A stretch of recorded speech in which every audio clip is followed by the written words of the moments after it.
Stole er lavet til at sidde på, til at slappe af eller til at hjælpe dig med at udføre en opgave.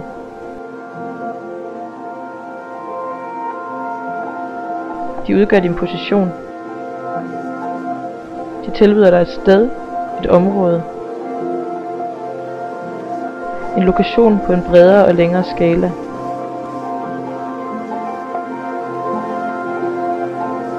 Og med det skaber stolene en oplevelse af betydning. Mest af alt giver de dig vejledning, et formål. De siger, se der, eller se på mig. Stole er lavet til at sidde på, til at overveje på.